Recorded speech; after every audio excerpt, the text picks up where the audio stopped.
اللہ رب العزت کا یہ دستور ہے کہ وہ ہر زمانے میں اپنے بندوں کو منتخب فرماتے ہیں۔ السلام علیکم ورحمۃ اللہ وبرکاتہ۔ کیسے ہیں آپ سب؟ خیریت سے ہیں؟ امید ہے سب خیریت سے ہوں گے، اور میں دعا گو ہوں کہ اللہ پاک ہم سب کو اپنے حفظ و امان میں رکھے، آمین یا رب العالمین۔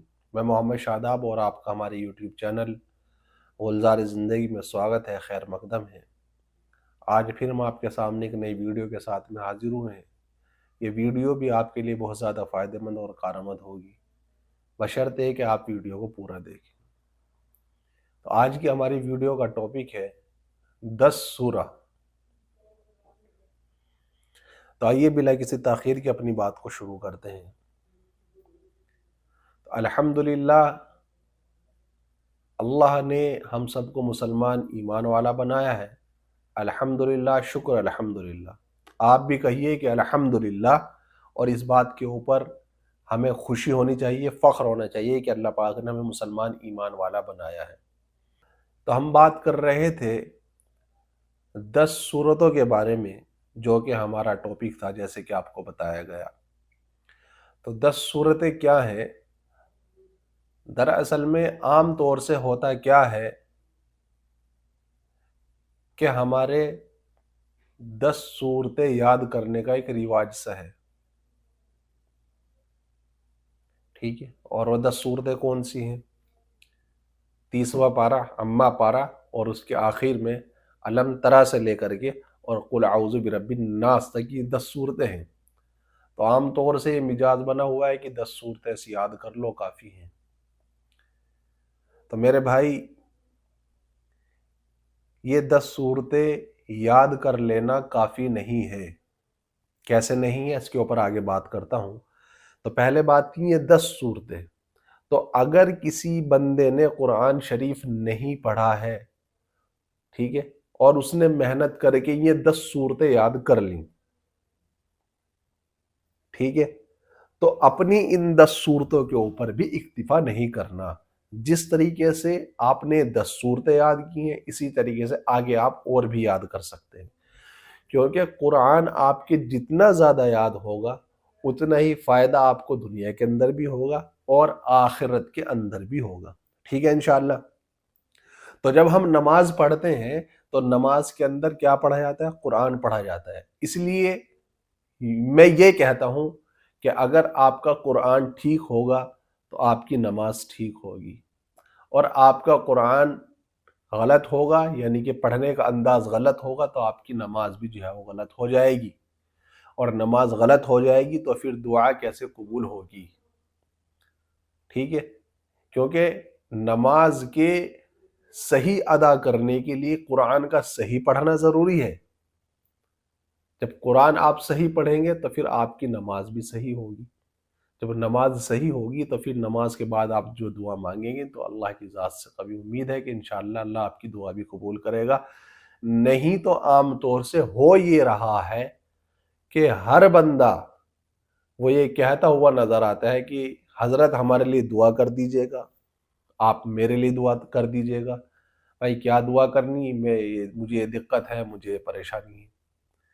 کافی بندوں نے مجھ سے بھی کہا، تو میرا ان سے یہ سوال ہوتا ہے کہ بھائی آپ مجھے یہ کہہ رہے ہیں کہ ہمارے لیے دعا کر دیجئے، بھائی ہم بھی تو ایسے ہی ہیں، ہم بھی تو انسان ہیں، آپ ہم سے کیوں کہہ رہے ہیں کہ جی آپ اللہ والے ہیں؟ اللہ معاف کرے، ٹھیک ہے بھائی، ہم تو خود گناہ گار بندے ہیں۔ خیر بہرحال، ٹھیک ہے، کہ جی ہمارے لیے دعا کر دیجئے، بھائی آپ کیوں نہیں کرتے؟ کہ جی ہماری تو قبول ہی نہیں ہوتی۔ اب یہ بات سوچنے کی ہے، غور کرنے کی ہے کہ کہنے والا یہ تو کہہ رہا ہے کہ جی ہماری تو دعا قبول ہی نہیں ہوتی۔ بھائی آپ نے کبھی اس کے اوپر غور کیا ہے؟ آپ یہ جو کہہ رہے ہیں کہ میری دعا قبول نہیں ہوتی، کیوں نہیں ہوتی؟ اس کے اوپر غور نہیں کریں گے، بس ادھر ادھر پھریں گے، کوئی پیروں کے اوپر جا رہا ہے، کوئی حضرت کے پیچھے جا رہا ہے۔ کہنا غلط نہیں ہے، کہنا چاہیے، اپنے ایمان والے بھائی سے دعا کے لیے درخواست کرنی چاہیے، دعا کے لیے کہنا چاہیے۔ پتہ نہیں اللہ پاک کس کی دعا قبول کر لے، لیکن اس کا مطلب یہ نہیں ہوتا کہ آپ جو ہے خود تو کچھ کرو نا اور دوسرے کے پیچھے پھرتے رہو۔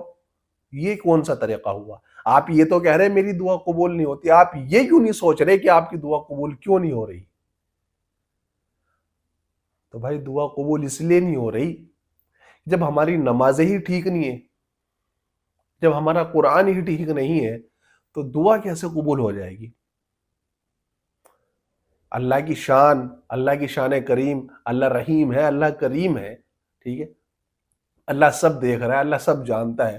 اللہ چاہے کسی بھی حالت کی نماز اور قرآن کو قبول کر لے، کسی کی کیسی بھی دعا کو قبول کر لے، لیکن کچھ قوانینی بھی تو ہیں، کچھ رولز بھی تو ہیں۔ جب دنیا کے اندر رولز اور ریگولیشن ہے تو پھر کیا ہمارے اسلام کے اندر رول ریگولیشن نہیں ہے؟ کیا ہمارا اسلام بس صرف اتنا سا رہ گیا کہ بس کچھ بھی کرتے رہو اور کیسے بھی کرتے رہو، گاڑی چل جائے گی؟ ایسا نہیں ہے۔ تو میرے بھائی دعا قبول نہیں ہو رہی، کیوں نہیں ہو رہی؟ اس لیے نہیں ہو رہی کیوں کہ ہمارے قرآن پڑھنے کا جو انداز ہے، ٹھیک ہے، اللہ معاف کرے، کبھی ہم نے غور ہی نہیں کیا کہ میں جو نماز پڑھ رہا ہوں، نماز پڑھ کے جو میں قرآن پڑھ رہا ہوں، جو میں نے 10 صورتیں جو میں نے رٹا لگائی ہوئی ہیں، ٹھیک ہے، کیا وہ میری 10 صورتیں صحیح ہیں؟ اور جب میں وہ قرآن پڑھ رہا ہوں نماز کے اندر تو میں اس میں کہہ کیا رہا ہوں، مجھے یہی معلوم نہیں ہے۔ تو میرے بھائی ہمیں یہ بھی پتا ہونا چاہیے، ٹھیک ہے، بہترین نماز ادا کرنے کے لیے، نماز کو نماز بنانے کے لیے قرآن کو صحیح طریقے سے پڑھنا بھی پڑے گا اور قرآن کو سمجھنا بھی پڑے گا، اور کتنی اچھی بات ہو کہ جو ہم پڑھ رہے ہوں ہمیں اس کے معنی بھی پتا ہوں، ٹھیک ہے۔ تو آپ اپنے علماء اکرام کے پاس جائیے، آپ کے جو پاس میں جو علماء اکرام ہیں، مفتیان اکرام ہیں، ان کے پاس جائیے، ان کو آپ اپنا قرآن سنائیے اور پھر اس کا ترجمہ بھی ان سے معلوم کریے اور پھر اس کو یاد کریے۔ آپ خود سے آپ ترجمے کھول کر کے نہ بیٹھ جائیے کہ جی بتایا تھا کہ جی ترجمہ بھی معلوم ہونا چاہیے، اور خود سے جو ہے وہ ترجمے دیکھ کے جو ہے شروع کر دیا۔ آپ کا تعلق علماء اکرام سے، مفتیان اکرام سے ہونا چاہیے جو ہمارے رہبر ہیں۔ اب ان کے پاس جائیے، ان کو سنائیے، اپنا قرآن بھی ٹھیک کرائیے اور پلس ان سے جو ہے اس کا جو ترجمہ ہے وہ معلوم کریے، پھر اس کو یاد کریے۔ تو بات میں یہ کر رہا تھا کہ ہمارا قرآن جو ہے، ہماری جو 10 صورتیں جو ہیں جو ہم نے رٹی ہوئی ہیں، ایک تو 10 ہی صورتیں ہیں، اور دوسرا زبر زیر کا پتہ نہیں ہے، حمزہ اور الف کا نہیں پتہ ہے، عین اور ہا کا نہیں پتہ ہے، یعنی کہ وہاں پہ خلط ملط ہوا پڑا ہے، ہمیں الفاظ کی پہچان نہیں ہے، اور ہم جو ہے قرآن کو بہت بری طریقے سے پڑھ رہے۔ تو بھائی جب ہم بری طریقے سے پڑھتے ہیں تو پھر آپ خود ہی سوچ لیجئے کہ پھر ہماری نمازیں قبول ہوں گی؟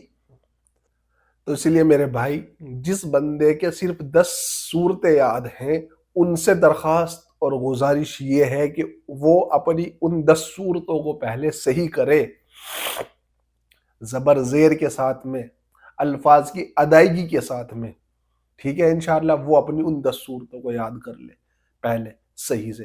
اور جس نے بالکل ہی قرآن نہیں پڑھا ہے، بالکل ہی نہیں جانتا، ٹھیک ہے، وہ قرآن کی طرف آئے، ٹھیک ہے، اس کو سیکھنے کی کوشش کرے، کیونکہ نماز کو صحیح سے ادا کرنے کے لیے قرآن کا پڑھنا ضروری ہے، کیونکہ نماز کے اندر قرآن کی تلاوت کی جاتی ہے، ٹھیک ہے، انشاءاللہ۔ تو اس لیے آپ سے درخواست ہے، گزارش ہے، ریکویسٹ ہے کہ ہم ذرا غور کریں، ہم ذرا غور اور فکر کریں میرے بھائی۔ میں یہاں کوئی بیان نہیں کر رہا، کبھی آپ سوچو کہ یہ تو بیان کرنا شروع کر دیا اس نے، اللہ معاف کرے میرے بھائی، میں یہ عمومی بات اس لیے الگ الگ کھول کے بات کر رہا ہوں کہ اللہ پاک ہمیں سمجھا دے۔ ہماری نظریں بھی اس طرف نہیں جاتی نا، دراصل میں ہم اتنے مصروف ہو گئے اپنی زندگیوں کے اندر، اور جو بندہ جن مشغلوں کے اندر مصروف ہے میں انہیں کھولنا نہیں چاہتا، ہر بندہ یعنی مصروف ہے اس وقت میں، تو ہماری نظر ہی نہیں جاتی۔ اور ویڈیو بنانے کا مقصد صرف یہی ہے، ٹھیک ہے، کہ ہماری ان پوائنٹس کے اوپر، ان چیزوں کے اوپر نظر جائے جہاں پر ہماری نظر نہیں جا رہی ہے۔ ہمارا نوجوان طبقہ، ٹھیک ہے، نوجوان لڑکے، نوجوان لڑکیاں کہاں کہاں ملوث ہیں، اللہ پاک ہم سب کو ہدایت عطا فرمائے۔ تو میرے بھائی قرآن کو توجہ دیجئے، قرآن کو سمجھیے اور قرآن کو اس طریقے سے پڑھیے جیسے قرآن کے پڑھنے کا حق ہے، ٹھیک ہے۔ تو نماز کے ادا کرنے کے لیے قرآن کا سیکھنا فرض ہے آپ کے اوپر، ٹھیک ہے، اتنا قرآن شریف تو سیکھنا فرض ہے جس سے آپ کی نماز سنت کے مطابق ادا ہو جائے۔ اب وہ کتنا ہے، اب میں یہاں پہ کوئی